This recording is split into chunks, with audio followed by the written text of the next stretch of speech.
Hello guys, welcome to Insight Electronics. So in today's episode, let's take a look at this thing from the past.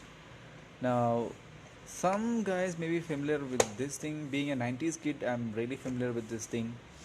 So you might have got an idea about what this thing is by looking at this thing itself. Well, this is a portable DVD player like this. You can see the screen, you can see this whole thing. It looks like a laptop, but this thing is not a laptop. This is a portable DVD player. So being a 90s kid, I know how popular this was back in those days, because being able to play a DVD on the go or a VCD on the go was actually a cool thing to do back in those days. Because nowadays I wonder anyone is still using this, because everyone has a cell phone nowadays. So this thing has become obsolete. By all means, this thing is obsolete, but still someone might be having some these kinds in their drawers, forgotten. Yeah, anyway, enough of the history. But I do remember playing games and watching movies in this one, because one of I didn't had one when I was a kid, but one of my friend had this one, and he used to bring that thing to school. So I remember playing that thing, like video games in that. It had two dedicated video game ports on the sides for that. But in this one, let's open and see what all things this offers. It plays all these format and game also it supports. You just search for the CD games, so CD player games, and you will come to know what kind of games it is. Maybe not a lot of people are familiar with those kind of games, because it's much like playing an 8-bit, like the Nintendo type of thing, but still it was fun back in those days. Anyway, enough of the history. Let's see what this thing do. And to open, press this and you can put a CD here, and this has it's a laser mechanism over here. Let me turn on the lights. So the laser mechanism over here, some cooling vents, and this has some buttons over here. You can see channel up, down, volume, menu, and all these things. And up here is nothing but screen and two speakers here and here. And also, talking about the connectivity options, you will get one USB port. You'll get one USB port right here. Is it occurs? One micro SD card, headphone, audio video, power switch, and a 12-volt jack. On the bottom side, you will get another USB and a regular RF input, antenna input, and that's it. These are just cooling vents, nothing else. And interestingly enough, there is only 4 screws attached to here. That means someone else has previously tried to open this one. And the other thing is that I don't currently have an adapter. I have a lot of adapters in my office. Currently I'm in my office right now, but the thing is I don't have the adapter that fits in this jack. I think the inner diameter is different, and this is the kind of jack that we have here. And see if it's not going to fit inside, because this is a larger diameter jack. Anyway, I need to find a way to power this thing up, if it indeed power up. And yeah, it has an adjustable head, all these things, all those cool things. Enough of talking, let's open it and see what's inside. So I don't know why the previous person has opened this device. Maybe this is not working, or maybe for some other reasons. I don't know for why they did it.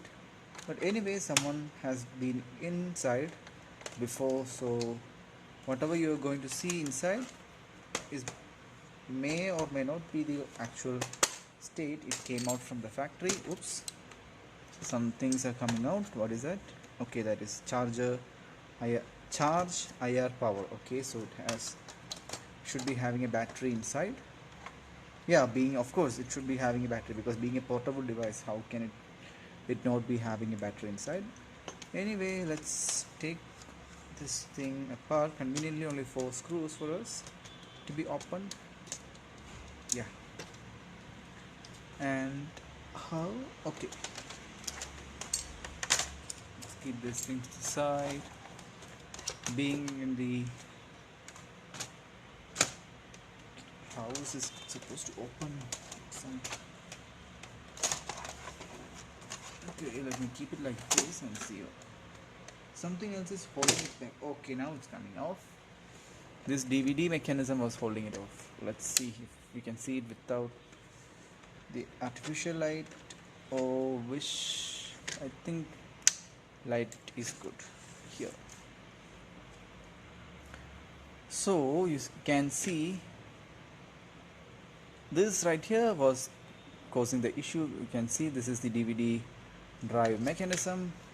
Oh, let me do one thing. This FPC cable, I don't want to damage it by applying too much of force to it. Let me take the phone and let me come like this and show you. So here you guys can see the circuitry. This is an all-in-one circuit, so it does everything.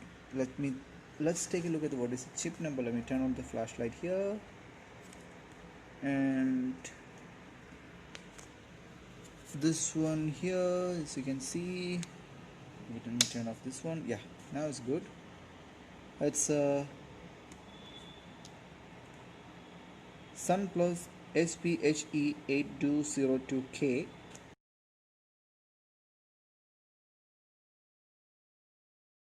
And all these things, either the datasheet will come in the screen right now, or I shall attach it down below.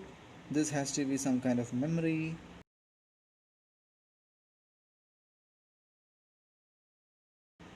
And this is what, being in close proximity to the memory card, so it has to be something related to that.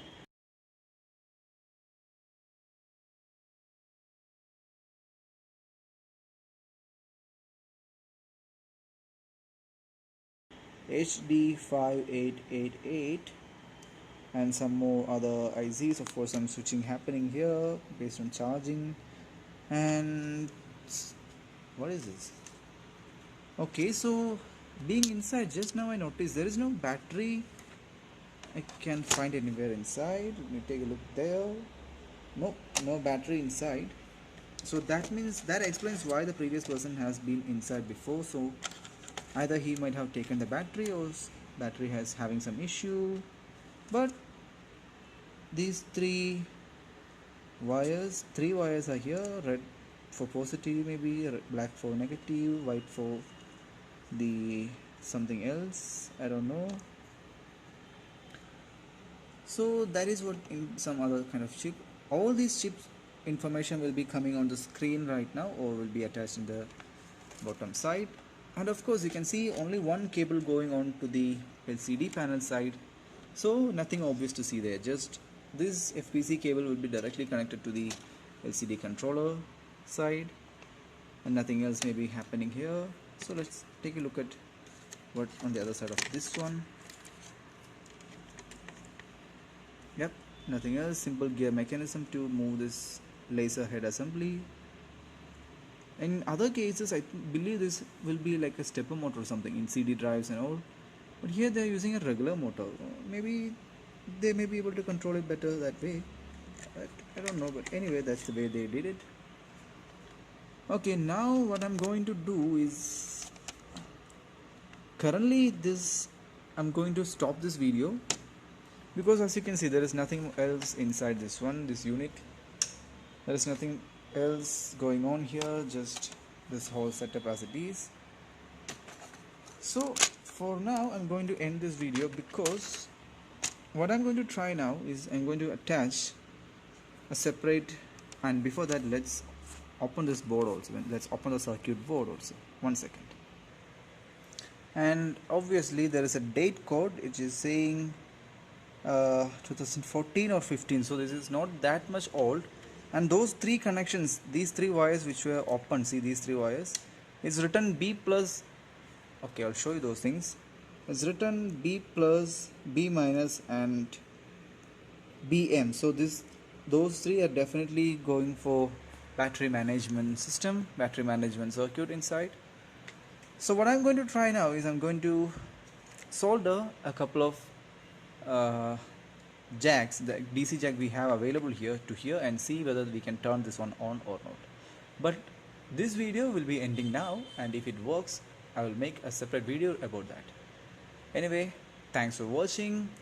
Wait for the second part. If this thing works I will make it, otherwise this will be the end of this video.